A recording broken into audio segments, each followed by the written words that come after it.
ನಮಸ್ಕಾರ, ನೀವು ನೋಡ್ತಾ ಇದ್ದೀರಿ Prajadhwani TV. Justice with Jambur ವಿಶೇಷ ಮಾಲಿಕೆಯಲ್ಲಿ ಇವತ್ತಿನ ಚರ್ಚೆ ವಿಷಯ ರೈತನಿಗಿಲ್ಲ ನೆರವು. ಮೆಣಸಿನಕಾಯಿ ಬೆಳೆದು ಕಂಗಾಲಾದ ರೈತ. ದೇಶದ 25% ಮೆಣಸಿನಕಾಯಿಯನ್ನ ಕರ್ನಾಟಕದಲ್ಲಿ ಬೆಳೆಯುತ್ತಿರುವ ರೈತರು.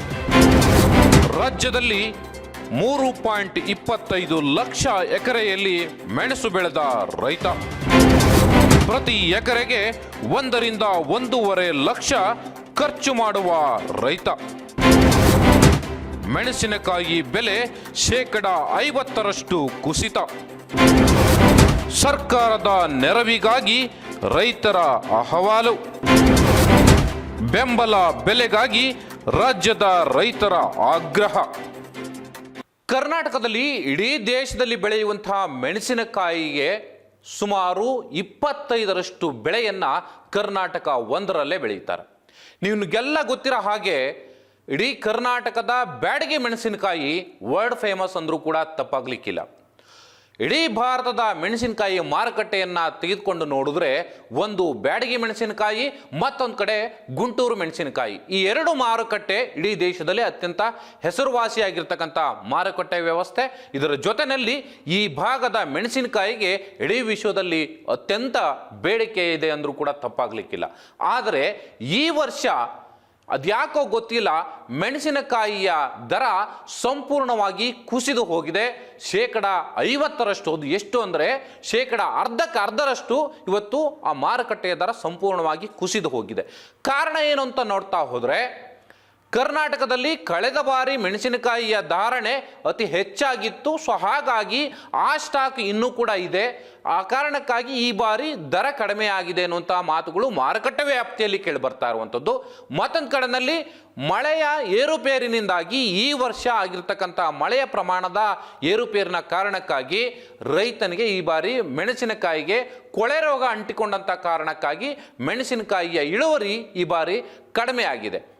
ಸಹಜವಾಗಿ ಇಳುವರಿ ಕಡಿಮೆ ಆದಂಥ ಸಂದರ್ಭದಲ್ಲಿ ಮಾರುಕಟ್ಟೆಯ ದರ ಹೆಚ್ಚಾಗ್ತಾ ಹೋಗುತ್ತೆ. ಆದರೆ ಈ ಬಾರಿ ಇಳುವರಿ ಕಡಿಮೆ ಇದ್ದರೂ ಕೂಡ ಮಾರುಕಟ್ಟೆಯ ದರ ಸಂಪೂರ್ಣವಾಗಿ 50% ಇವತ್ತು ಮಾರುಕಟ್ಟೆಯ ದರ ಕಡಿಮೆ ಆಗಿದೆ. ಸೊ ಆ ಕಾರಣಕ್ಕಾಗಿ ಇಡೀ ಕರ್ನಾಟಕದಲ್ಲಿ ಇವತ್ತು ಮೆಣಸನ್ನು ಬೆಳೆದಂತಹ ರೈತನಿಗೆ ನೆರವು ಇಲ್ಲದ ರೀತಿಯಲ್ಲಿ ಆಗಿದೆ. ಕೇಂದ್ರ ಮತ್ತು ರಾಜ್ಯ ಸರ್ಕಾರಗಳು ನಮ್ಮನ್ನು ಆಳುವಂಥ ವ್ಯವಸ್ಥೆಯ ಭಾಗ ಅಂತ ನಾವೆಲ್ಲರೂ ಕೂಡ ಹೇಳ್ತೀವಿ. ಆದರೆ ಈ ಕರ್ನಾಟಕದ ವಿಚಾರಕ್ಕೆ ಬಂದಂಥ ಸಂದರ್ಭದಲ್ಲಿ ಪದೇ ಪದೇ ಪ್ರತಿ ವಿಚಾರಕ್ಕೂ ಕೂಡ ಕೇಂದ್ರ ಸರ್ಕಾರ ಮಲತಾಯಿ ಧೋರಣೆಯನ್ನು ತಾಳ್ತಾ ಇದೆ ಅನ್ನುವಂಥದ್ದು ಮತ್ತೆ ಮತ್ತೆ ಸ್ಪಷ್ಟ ಆಗ್ತಾ ಇರುವಂಥದ್ದು ಒಂದು ಭಾಗ. ಆದರೆ ಮತ್ತೊಂದು ಕಡೆಯಲ್ಲಿ ಕರ್ನಾಟಕ ಸರ್ಕಾರ ನಾವು ರೈತರ ಪರ, ಶೋಷಿತರ ಪರ, ದಲಿತರ ಪರ, ರೈತರ ಏನು ಕೂಲಿ ಕಾರ್ಮಿಕರ ಪರ ಅಂತ ಹೇಳ್ಕೊಳ್ತಾ ಇದ್ರೂ ಕೂಡ ರೈತರ ನೆರವಿಗೆ ಬರುವಂಥ ವಿಚಾರದಲ್ಲಿ ಇನ್ನೂ ಕೂಡ ಮೀನಾಮೇಷವನ್ನು ಎಣಿಸ್ತಾ ಇದೆ ಅನ್ನುವಂಥದ್ದು ಈಗ ಮೇಲ್ನೋಟಕ್ಕೆ ಸ್ಪಷ್ಟವಾಗಿ ಕಾಣಿಸ್ತಾ ಇದೆ. ಕರ್ನಾಟಕದಲ್ಲಿ ಇಡೀ ರಾಜ್ಯವನ್ನು ತೆಗೆದುಕೊಂಡು ನೋಡಿದರೆ ಹೆಚ್ಚು ಕಡಿಮೆ 3.25 ಲಕ್ಷ ಎಕರೆ ಪ್ರದೇಶದಲ್ಲಿ ಮೆಣಸಿನಕಾಯಿಯನ್ನು ಬೆಳೀತಾರೆ. ಆದರೆ ಮೆಣಸಿನಕಾಯಿ ಯಾವಾಗ ಬೆಳೀಲಿಕ್ಕೆ ಶುರು ಮಾಡ್ತಾನೆ ರೈತ, ಅಲ್ಲಿಂದ ಅದನ್ನು ತಂದು ಒಣಗಿಸಿ ಮಾರುಕಟ್ಟೆಗೆ ತಂದು ಇಡುವವರೆಗೂ ಸುಮಾರು 1 ಎಕರೆಗೆ 1 ರಿಂದ 1.5 ಲಕ್ಷ ಹಣವನ್ನು ಖರ್ಚು ಮಾಡ್ತಾನೆ. ಸಾಲ ಮೂಲ ಮಾಡಿ ರೈತ ಹೇಗಾದರೂ ಮಾಡಿ ಬೆಳೀಲೇಬೇಕು, ನನ್ನ ಜೀವನವನ್ನು ನಡೆಸಬೇಕು ಅಂತೇಳಿ ಮಾತ್ರ ಹೋರಾಟವನ್ನು ನಡೆಸೋದಿಲ್ಲ. ಆದರೆ ಈ ಮಾರುಕಟ್ಟೆ ವ್ಯವಸ್ಥೆಯಲ್ಲಿ ನನಗೂ ಸ್ವಲ್ಪ ಕಾಸು ಸಿಗುತ್ತೆ, ಜೊತೆಗೆ ಇದರಿಂದ ಇಡೀ ಸಮಾಜಕ್ಕೆ ಅನುಕೂಲ ಆಗುತ್ತೆ ಅನ್ನುವಂಥ ನಿಟ್ಟಿನಲ್ಲಿ ರೈತ ಕೆಲಸ ಮಾಡ್ತಾನೆ. ಆದರೆ ಒಂದು ದಿನ ರೈತ ಕೆಲಸ ಮಾಡೋದನ್ನು ನಿಲ್ಲಿಸಿದರೆ ಇಡೀ ದೇಶದ ಅಥವಾ ಇಡೀ ರಾಜ್ಯದ ಪರಿಸ್ಥಿತಿ ಹೇಗಾಗಬೇಡ ಅನ್ನುವಂಥದ್ದನ್ನು ಒಮ್ಮೆ ನೀವು ಯೋಚನೆ ಮಾಡಿ. ನಾವೆಲ್ಲರೂ ಕೂಡ ಹೊಟ್ಟೆಗೆ ತಣ್ಣೀರು ಬಟ್ಟೆ ಹಾಕ್ಕೊಂಡು ಕೂರಬೇಕಾದಂಥ ಪರಿಸ್ಥಿತಿ ಕಣ್ಣು ಮುಂದೆ ನಮಗೆ ಬಂದು ನಿಲ್ಲುತ್ತೆ. ಸೊ ಇಂಥ ವ್ಯವಸ್ಥೆಯ ನಡುವೆ ನಾವು ರೈತನನ್ನು ಬೆನ್ನೆಲುಬು, ಈ ದೇಶದ ಬೆನ್ನೆಲುಬು, ಈ ರಾಜ್ಯದ ಬೆನ್ನೆಲುಬು, ರೈತನೇ ನಮಗೆ ಅನ್ನದಾತ ಅಂಥೇಳಿ ಕೊಂಡಾಡ್ತೀವಿ. ಆದರೆ ಅವನಿಗೆ ಬೆಂಬಲ ಬೆಲೆ ಕೊಡುವಂಥ ವಿಚಾರ ಬಂದಂಥ ಸಂದರ್ಭದಲ್ಲಿ ನಮ್ಮನ್ನು ಆಳುವಂಥ ವ್ಯವಸ್ಥೆ, ಸರ್ಕಾರಿ ವ್ಯವಸ್ಥೆ, ಸರ್ಕಾರಿ ಅಧಿಕಾರಿಗಳು, ಜೊತೆಗೆ ರಾಜಕಾರಣಿಗಳು, ಜನಪ್ರತಿನಿಧಿಗಳು ಅಂತ ಹೇಳ್ಕೊಳ್ಳುವಂತಹ ರಾಜಕಾರಣಿಗಳು ಕೂಡ ಮೌನವನ್ನು ವಹಿಸ್ತಾರೆ. ಅಪ್ಪಿತಪ್ಪಿ ಇಂಥ ವಿಚಾರಗಳು ಬಂದಂಥ ಸಂದರ್ಭದಲ್ಲಿ ಈಗ ಮೇಲ್ನೋಟಕ್ಕೆ ಹೇಳೋದಾದರೆ ಈಗ ಕೃಷಿ ಮಾರುಕಟ್ಟೆ ಸಚಿವ ಶಿವಾನಂದ ಪಾಟೀಲ್ ಅವರು ಈ ಮಾರುಕಟ್ಟೆಯ ದರ ಸಂಪೂರ್ಣವಾಗಿ ಕುಸಿದು ಹೋಗಿದೆ, ಸರ್ಕಾರ ಈ ಬೆಂಬಲ ಬೆಲೆ ಕೊಡೋ ವಿಚಾರದಲ್ಲಿ ಯಾಕೆ ಮೀನಾಮೇಷ ಎಣಿಸ್ತಾ ಇದೆ ಅಂತ ಹೇಳಿ ಕೇಳಿ ನೋಡಿದ್ರೆ ನಾವು ಕೇಂದ್ರ ಸರ್ಕಾರಕ್ಕೆ ಮನವಿ ಮಾಡ್ತೀವಿ. ಕೇಂದ್ರ ಸರ್ಕಾರ MSP ಹಣವನ್ನು ಕೊಟ್ಟರೆ ನಾವು ಬೇರೆ ಬೇರೆ ಕಡೆಯಲ್ಲಿ ಮಾರುಕಟ್ಟೆ ವ್ಯವಸ್ಥೆಯನ್ನು ಕ್ರಿಯೇಟ್ ಮಾಡ್ತೀವಿ ಅನ್ನೋ ಮಾತುಗಳನ್ನು ಹೇಳ್ತಾರೆ. ಕಳೆದ ಬಾರಿ ಅದರ ಜೊತೆಯಲ್ಲಿ ಅತಿ ಹೆಚ್ಚು ಮಾರುಕಟ್ಟೆ ಇತ್ತು. ಸೊ ಆ ಸಂದರ್ಭದಲ್ಲಿ ಸಮಸ್ಯೆ ಆಗಿರಲಿಲ್ಲ. ಆದರೆ ಈಗ ಸಮಸ್ಯೆ ಆಗಿದೆ, ನಾವು ಕೇಂದ್ರ ಸರ್ಕಾರಕ್ಕೆ ಮನವಿ ಮಾಡ್ತೀವಿ ಅಂತ ಹೇಳ್ತಾರೆ. ಇದು ರಾಜ್ಯ ಸರ್ಕಾರದ ಹಣೆ ಬರಹ. ಇದು ಒಂದು ಭಾಗ. ಆದರೆ ಮತ್ತೊಂದು ಕಡೆಯಲ್ಲಿ ನಾನು ಈಗಾಗಲೇ ಹೇಳಿದಾಗೆ ಕೇಂದ್ರ ಸರ್ಕಾರ ಕರ್ನಾಟಕದ ವಿಚಾರ ಅಂತ ಬಂದಂಥ ಸಂದರ್ಭದಲ್ಲಿ ಪ್ರತಿ ಬಾರಿ ಕೂಡ ಮಲತಾಯಿ ಧೋರಣೆ ತಾಳ್ತಾ ಇದೆ ಅನ್ನುವಂಥದ್ದು ಸ್ಪಷ್ಟವಾಗಿ ನಾನು ಈ ಕಾರ್ಯಕ್ರಮದಲ್ಲಿ ಹೇಳಲಿಕ್ಕೆ ಬಯಸ್ತೀನಿ. ನನಗೆ ಇಲ್ಲಿ ರೈತರ ವಿಚಾರದಲ್ಲಿ, ಅನ್ನದಾತನ ವಿಚಾರದಲ್ಲಿ ಯಾವ ರಾಜಕಾರಣಿಯ ಮುಲಾಜಿಗೂ ನಾವು ಒಳಗಾಗೋದಿಲ್ಲ. ಜಸ್ಟಿಸ್ ವಿತ್ ಜಂಬೂರು ಕಾರ್ಯಕ್ರಮ ಶುರುವಾಗಿರೋದೇ ಜನರ ಪರವಾಗಿ, ಜನರ ಧ್ವನಿಯಾಗಬೇಕು ಅನ್ನುವಂಥ ಕಾರಣಕ್ಕಾಗಿ. ಸೊ ಆ ಕಾರಣವನ್ನು ಇಟ್ಕೊಂಡೇ ನಾವು ಈ ಕಾರ್ಯಕ್ರಮವನ್ನು ಶುರು ಮಾಡಿರುವಂಥದ್ದು. ನಾನು ಆರಂಭದಿಂದಲೂ ಕೂಡ ಹೇಳಿದ ಹಾಗೆ ನಾವು ಸದಾ ರೈತರ ಪರವಾಗಿ, ಜನಸಾಮಾನ್ಯರ ಪರವಾಗಿ, ಕೂಲಿ ಕಾರ್ಮಿಕರ ಪರವಾಗಿ ಇರ್ತಕ್ಕಂಥದ್ದು.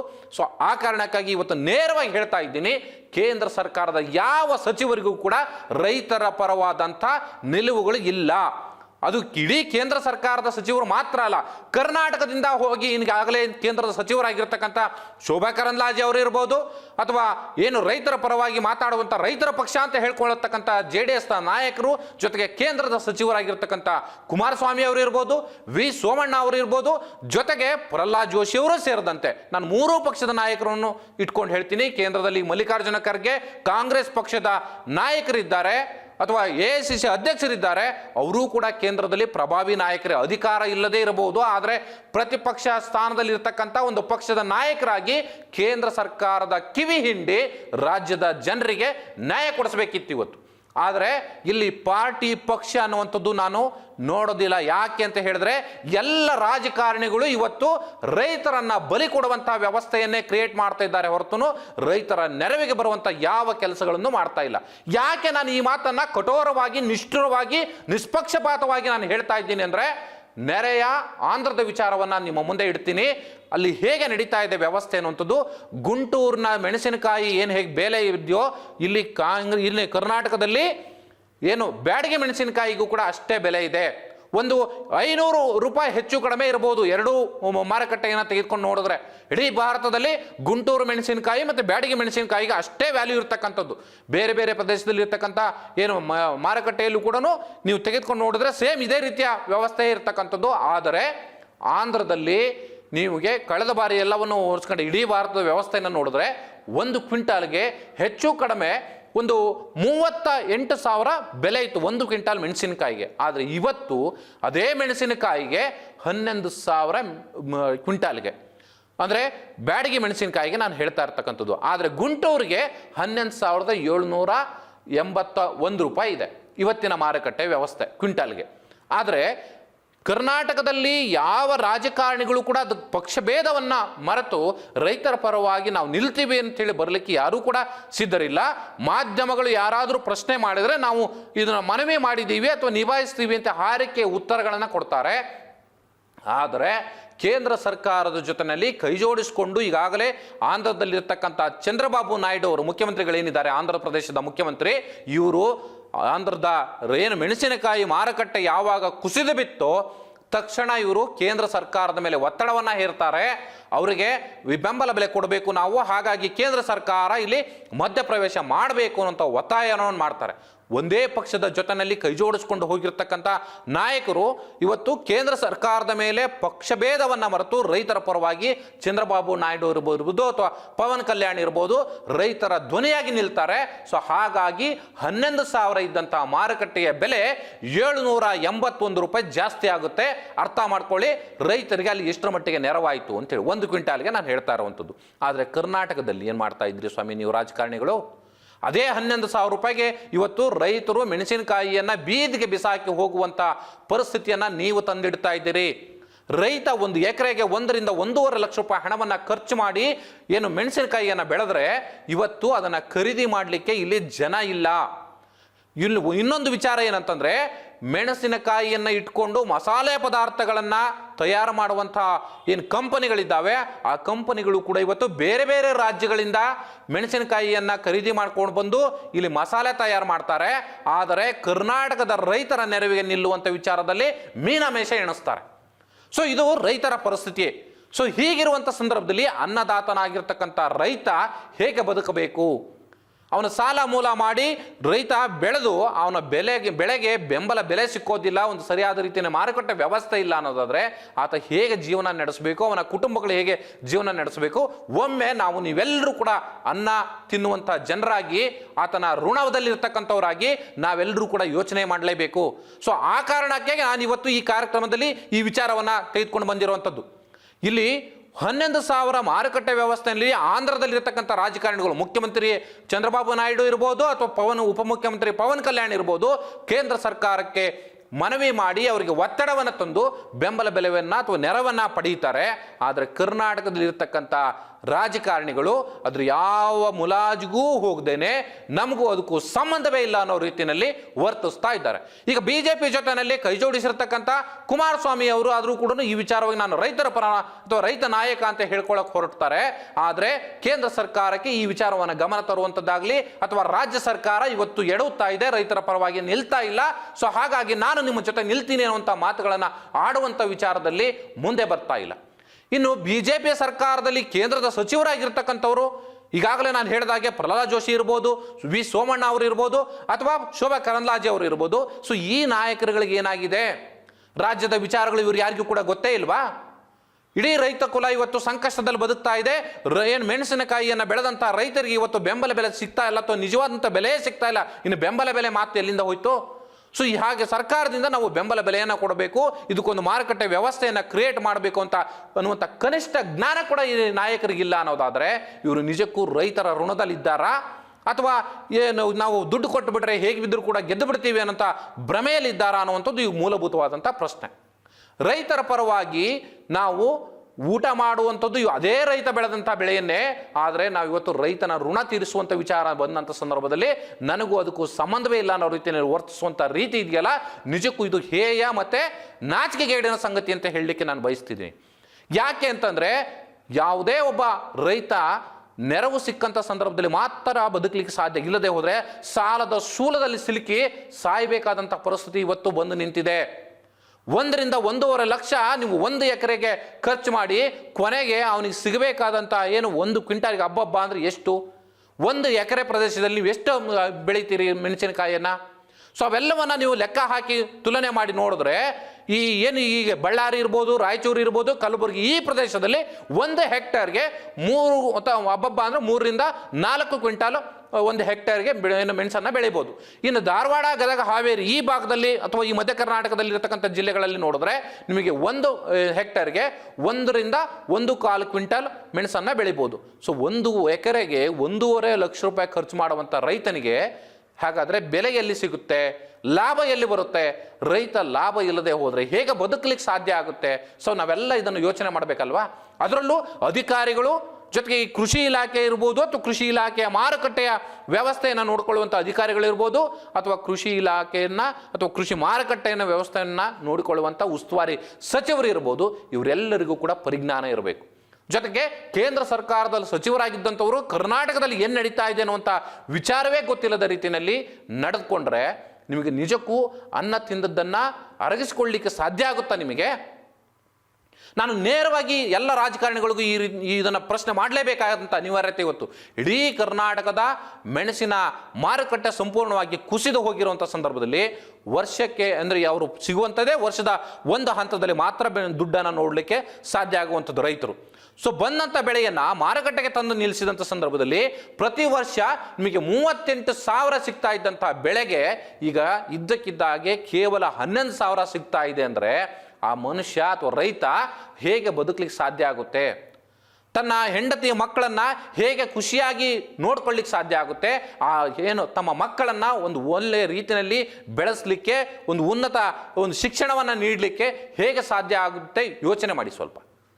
ಸೊ ಇವ್ರು ಯಾರಿಗೂ ಕೂಡ ರೈತರ ಪರವಾದಂಥ ಕಾಳಜಿ ಎದ್ದು ಕಾಣಿಸ್ತಾ ಇಲ್ಲ. ಕೇವಲ ರಾಜಕಾರಣ ಮಾಡುವಂಥ ಕೆಲಸವನ್ನು ಮಾಡ್ತಾರೆ.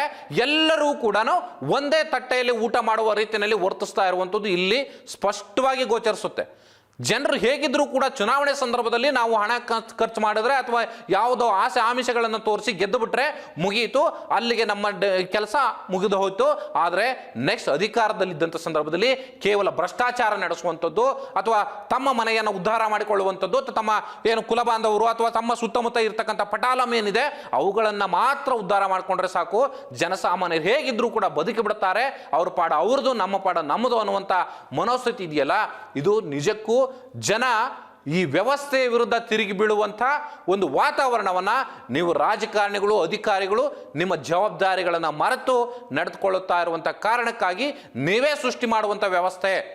ಸೊ ಆ ಕಾರಣಕ್ಕೆ ದಯಮಾಡಿ ನಾನು ಎಲ್ಲ ರಾಜಕಾರಣಿಗಳಿಗೂ ಹೇಳ್ತೀನಿ, ಕುಮಾರಸ್ವಾಮಿ ಅವರು ಇರ್ಬೋದು, ಕೇಂದ್ರ ಎಲ್ಲ ಸಚಿವರುಗಳಿರ್ಬೋದು, ಅಥವಾ ಇಲ್ಲಿ ಮುಖ್ಯಮಂತ್ರಿ ಸಿದ್ದರಾಮಯ್ಯ ಇರ್ಬೋದು, ಅಥವಾ ಜಿಲ್ಲಾ ಉಸ್ತುವಾರಿ ಸಚಿವರುಗಳಿರ್ಬೋದು, DCM DK ಶಿವಕುಮಾರ್ ಇರ್ಬೋದು, ಯಾರೇ ಆಗಲಿ ಶಿವಾನಂದ ಪಾಟೀಲ್ ಅವರನ್ನ ಕಿವಿ ಹಿಂಡುವಂಥ ಕೆಲಸ ಮಾಡಬೇಕು. ಇದು ಮೂಲ ಜವಾಬ್ದಾರಿ ಕೃಷಿ ಮಾರುಕಟ್ಟೆಯ ಇಲಾಖೆ ಸಚಿವರು ಇರತಕ್ಕಂಥದ್ದು ಶಿವಾನಂದ ಪಾಟೀಲ್ ಅವರು. ನೀವು ತಕ್ಷಣ ಕೇಂದ್ರ ಸರ್ಕಾರಕ್ಕೊಂದು ಪತ್ರವನ್ನು ಬರೀಬೇಕು. ಅಲ್ಲಿದ್ದ ನೀವು ಅದನ್ನು ಫಾಲೋ ಅಪ್ ಮಾಡಿ ಕೇಂದ್ರ ಸರ್ಕಾರದಿಂದ ನೆರವನ್ನು ತೆಗೆದುಕೊಂಡು ಬರುವಂಥದ್ದು ಒಂದು ಭಾಗ. ಜೊತೆಗೆ ನಿಮ್ಮದೇ ರಾಜ್ಯ ಸರ್ಕಾರ ಇರುವಂಥ ಸಂದರ್ಭದಲ್ಲಿ ನೀವು ಕೂಡ ರೈತರಿಗೆ ನೆರವಾಗಬೇಕು. ಸೊ ಇಲ್ಲಿ ಈ ಆರ್ಥಿಕ ನೆರವು ಅನ್ನೋಂಥದ್ದು ಇದೆಯಲ್ಲ, ಕೇಂದ್ರ ಸರ್ಕಾರ ಮಧ್ಯಪ್ರವೇಶ ಮಾಡಲಿಕ್ಕೂ ಕೂಡ ಒಂದು ಯೋಜನೆ ಇದೆ.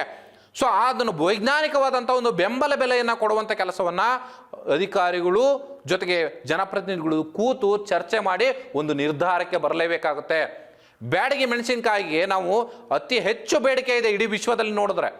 38,000 ಬ್ಯಾಡಗಿ ಮತ್ತು ಗುಂಟೂರು ಎರಡು ಸೇಮ್ ಇರತಕ್ಕಂಥದ್ದೇ ಬೆಲೆ. ಆದರೆ ಒಂದು 100-200 ರೂಪಾಯಿ ಹೆಚ್ಚು ಕಡಿಮೆ ಆಗಬಹುದು ಅಷ್ಟೇ ಹೊರತು ಬೇರೆ ಏನು ವ್ಯತ್ಯಾಸಗಳಿರೋದಿಲ್ಲ. ಆದರೆ ಗುಂಟೂರು ಮೆಣಸಿನಕಾಯಿಗೆ ಇವತ್ತು ಬೆಂಬಲ ಬೆಲೆ ಸಿಗುತ್ತೆ.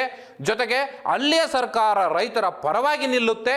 ಆದರೆ ನಮ್ಮ ಕರ್ನಾಟಕದಲ್ಲಿ ರೈತ ನೀನು ಮಡಗ್ದಂಗಿರು ಅಂಥೇಳಿ ಅವನ ಪಾಡಿಗೆ ಅವರನ್ನು ಬಿಟ್ಟು ನಿಮ್ಮ ಪಾಡಿಗೆ ನೀವು ಭ್ರಷ್ಟಾಚಾರ ಮಾಡಿಕೊಂಡು ಶೋಕಿ ಮಾಡಿಕೊಂಡು ದಿನೇ ದಿನೇ ನಿಮಗೆ ವರ್ಷಕ್ಕೆ ನಿಮ್ಮ ಆಸ್ತಿ ಅಂತಸ್ತುಗಳು ವ್ಯಾಲ್ಯೂ ಹೆಚ್ಚಾಗ್ತಾ ಹೋಗುತ್ತೆ. ಆದರೆ ರೈತ ಮಾತ್ರ ಅದೇ ನೆಲದಲ್ಲಿ ಅದೇ ಹೊಟ್ಟೆ ಪಾಡಿಗಾಗಿ ದಿನೀಡಿ ಹಗಲು ರಾತ್ರಿ ಅನ್ನದೆ ಬಿಸಿಲು ಮಳೆ ಅನ್ನದೆ ಇವತ್ತು ದುಡಿದುಕೊಂಡು ಅವನ ಜೀವನವನ್ನೂ ಕೂಡ ಅವನು ಮಾಡಿಕೊಳ್ಳಲಿಕ್ಕೆ ಸಾಧ್ಯ ಆಗದೇ ಇರುವಂಥ ಒಂದು ಹೀನಾಯ ಪರಿಸ್ಥಿತಿನಲ್ಲಿ ಇವತ್ತು ರೈತರು ಇರಬೇಕು ಅನ್ನೋದಾದರೆ ನಿಮಗೆ ನಿಜಕ್ಕೂ ಮನುಷ್ಯತ್ವ ಮಾನವೀಯತೆ ಅನ್ನೋದಿದ್ರೆ ತಕ್ಷಣ ನೀವು ಈ ಕೆಲಸ ಮಾಡಲೇಬೇಕು. ನಾನು ರೈತರ ವಿಚಾರ ಬಂದಂಥ ಸಂದರ್ಭದಲ್ಲಿ ಅತ್ಯಂತ ಕಠೋರವಾಗಿ ನಿಮ್ಮಗಳ ಬಗ್ಗೆ ಮಾತಾಡಬೇಕಾಗುತ್ತೆ. ನೀವು ಮಾಡುವಂಥ ಭ್ರಷ್ಟಾಚಾರಗಳನ್ನು ನಾವು ಜನರ ಮುಂದೆ ತೆರೆದಿಡಬೇಕಾಗುತ್ತೆ. ಆ ಕಾರಣಕ್ಕಾಗಿ ಈ ಇಡೀ ದೇಶದಲ್ಲಿ ನಾವು ಬೆಳೆಯುವಂಥ ಬೆಳೆ ಇಡೀ ದೇಶದ 25% ಕರ್ನಾಟಕದಲ್ಲಿ ಬೆಳೀತಾ ಇರುವಂಥದ್ದು. ಆಂಧ್ರದಲ್ಲಿ ಏನೀಗಾಗಲ್ಲ, ಆಂಧ್ರದಲ್ಲೂ ಕೂಡ ಅತಿ ಹೆಚ್ಚಿನ ಮಾರುಕಟ್ಟೆ ಇದೆ. ಜೊತೆಗೆ ಅತಿ ಹೆಚ್ಚು ಬೆಳೆಯನ್ನು ಅವರು ಕೂಡ ಬೆಳೀತಾರೆ. ಆದರೆ ಅವರು ರೈತರ ಪರವಾಗಿ ನಿಲ್ತಾರೆ. ನಾವು ರೈತರನ್ನ ದೂರ ಇಟ್ಟು ನಮ್ಮ ಪಾಡಿಗೆ ನಾವು ಬದುಕ್ತೀವಿ ಅಂದರೆ ಇದು ಆಗೋದಿಲ್ಲ. ಕರ್ನಾಟಕದ ರೈತ ಈಗ ಮೆಣಸಿನಕಾಯಿಯನ್ನು ಬೆಳೆದು ಕೈ ಸುಟ್ಕೊಂಡಾಗಿದೆ. ಸೊ ಹಾಗಾಗಿ ಈ ಮಸಾಲೆ ಪದಾರ್ಥದ ಏನೋ ತಯಾರು ಮಾಡುವಂಥ ಕಂಪನಿಗಳೇನಿದ್ದಾವೆ ಅವುಗಳಿಗೂ ಕೂಡ ಕಿವಿ ಹಿಂಡುವಂಥ ಕೆಲಸ ಆಗಬೇಕು. ಜೊತೆಗೆ ಕಳೆದ ಬಾರಿಗಿಂತ ಈ ಬಾರಿ ಸುಮಾರು 35-50% ರೇಟ್ ಸಂಪೂರ್ಣವಾಗಿ ಕುಸಿದು ಹೋಗಿದೆ. ಸೊ ಹೀಗಿರುವಂಥ ಸಂದರ್ಭ ನೀವು ಎಕ್ಸಾಂಪಲ್ ಕೊಡೋದಾದರೆ 2022-23ರಲ್ಲಿ 20,000 ಇತ್ತು, 20,500 ರೂಪಾಯಿ ಇತ್ತು. 2023-24ರಲ್ಲಿ 20,000 ರೂಪಾಯಿ ಇತ್ತು ಕ್ವಿಂಟಲ್ಗೆ. ಆದರೆ ಈಗ ಸರಾಸರಿ ಸಂಪೂರ್ಣವಾಗಿ ಕುಸಿದು 11,000ಕ್ಕೆ ಬಂದು ನಿಂತಿದೆ. ಸೊ 11,000ದಲ್ಲಿ ಆಂಧ್ರದವರು ಮಾತ್ರ ರೈತರ ಪರವಾಗಿ ನಿಂತ್ಕೊಂಡು ಅವರಿಗೆ ಬೆಂಬಲ ಬೆಲೆಯನ್ನು ಕೊಡಿಸ್ತಾರೆ. ಆದರೆ ಕರ್ನಾಟಕದ ರಾಜಕಾರಣಿಗಳು ನಮಗೂ ಇದಕ್ಕೂ ಸಂಬಂಧವೇ ಇಲ್ಲ ಅನ್ನೋ ರೀತಿಯಲ್ಲಿ ವರ್ತಿಸೋದಿದೆಯಲ್ಲ, ಇದು ನಿಜಕ್ಕೂ ಬಹಳ ವಿಷಾದನೀಯ ಸಂಗತಿ. ಸೊ ದಯಮಾಡಿ ನಾವೆಲ್ಲರೂ ಕೂಡ ಅನ್ನ ತಿನ್ನುವಂಥವರಾಗಿ ರೈತನ ಋಣದಲ್ಲಿರುವಂಥವರಾಗಿ ಈ ರೈತನ ಪರವಾಗಿ ನಿಲ್ಲುವಂಥ ಕೆಲಸ ಆಗಲೇಬೇಕು. ಇಲ್ಲದೆ ಹೋದರೆ ಇಂತಹ ವಿಚಾರಗಳನ್ನು ನಾವು ಯಾವುದೇ ಕಾರಣಕ್ಕೂ ರಾಜಿಯಾಗುವಂಥ ಅಥವಾ ಮುಚ್ಚಿಡುವಂಥ ಅಥವಾ ಯಾವುದೋ ಒಬ್ಬ ವ್ಯಕ್ತಿಯ ಜೊತೆಗೆ ಶಾಮೀಲಿ ಆಗುವಂಥ ಈ ಥರದ ಯಾವ ಪ್ರಭಾವಳಿಗಳು ಕೂಡ ನಾವು ಒಳಗಾಗೋದಿಲ್ಲ. ನಾನು ನೇರವಾಗಿ ಎಲ್ಲ ರಾಜಕಾರಣಿಗಳು ಹೇಳ್ತೀನಿ, ರೈತನ ಋಣವನ್ನು ತೀರಿಸುವಂಥ ಕೆಲಸ ಕನಿಷ್ಠ ಕೆಲಸವನ್ನಾದರೂ ನೀವು ಮಾಡಿ. ಇಡೀ ಎಲ್ಲದಕ್ಕೂ ಕೂಡ ನೀವು ಸ್ಪಂದಿಸ್ಬಿಡ್ತೀರಿ ಅನ್ನೋಂಥ ಭ್ರಮೆಯಂತೂ ಖಂಡಿತ ನನಗಂತೂ ಇಲ್ಲ. ಆದರೆ ಕೆಲವು ವಿಚಾರಗಳು ಬಂದಂಥ ಸಂದರ್ಭದಲ್ಲಿ, ತೀರಾ ಸಂಕಷ್ಟದ ಸ್ಥಿತಿ ಬಂದಂಥ ಸಂದರ್ಭದಲ್ಲಿ ಆತನಿಗೆ ಕಣ್ಣೀರು ಒರೆಸುವಂಥ ಜೊತೆಗೆ ಬೆನ್ನು ತಟ್ಟಿ ನಾವಿದ್ದೀವಿ ಅನ್ನುವಂಥ ಭರವಸೆಯನ್ನು ಕೊಡೋದ್ರ ಮೂಲಕ ಅಲ್ಪ ಸ್ವಲ್ಪ ನೀವು ಏನು 38,000 ಇದ್ದಂಥ ರೇಟನ್ನು 38,000ಕ್ಕೆ ತಂದು ಬಿಡಿ ಅಂತ ನಾನು ಹೇಳಲಿಕ್ಕೆ ಸಾಧ್ಯ ಇಲ್ಲ. ಯಾಕೆಂದರೆ ಈ ವ್ಯವಸ್ಥೆ ಇಲ್ಲ, ಅದು ಆಗೋದು ಇಲ್ಲ ಅಂತಂತ ವಿಚಾರ ಸ್ಪಷ್ಟವಾಗಿ ನನಗೆ ಗೊತ್ತಿದೆ. ಜೊತೆಗೆ ಅದು ಪ್ರಾಕ್ಟಿಕಲ್ ಆಗಿ ಯೋಚನೆ ಮಾಡಿದರೆ ಅದು ಸಾಧ್ಯವೂ ಇಲ್ಲ. ಆದರೆ ಕನಿಷ್ಠ ಅವನಿಗೆ ಬೆಂಬಲ ಬೆಲೆ ಸಿಗುವಂಥ ವಿಚಾರದಲ್ಲೂ ಆದರೂ ಕೂಡ ನೀವು ಮಧ್ಯಪ್ರವೇಶ ಮಾಡಿ ಕೇಂದ್ರ ಮತ್ತು ರಾಜ್ಯ ಸರ್ಕಾರಗಳು ಆತನಿಗೆ ರೈತನಿಗೆ ನ್ಯಾಯ ಕೊಡುವಂಥ ನೆರವು ಕೊಡುವಂಥ ಕೆಲಸವನ್ನು ನೀವು ಮಾಡ್ತೀರಿ ಅನ್ನುವಂಥ ಸದಾಶಯದೊಂದಿಗೆ ಈ ಕಾರ್ಯಕ್ರಮ ಮುಗಿಸೋಣ. ನಮಸ್ಕಾರ.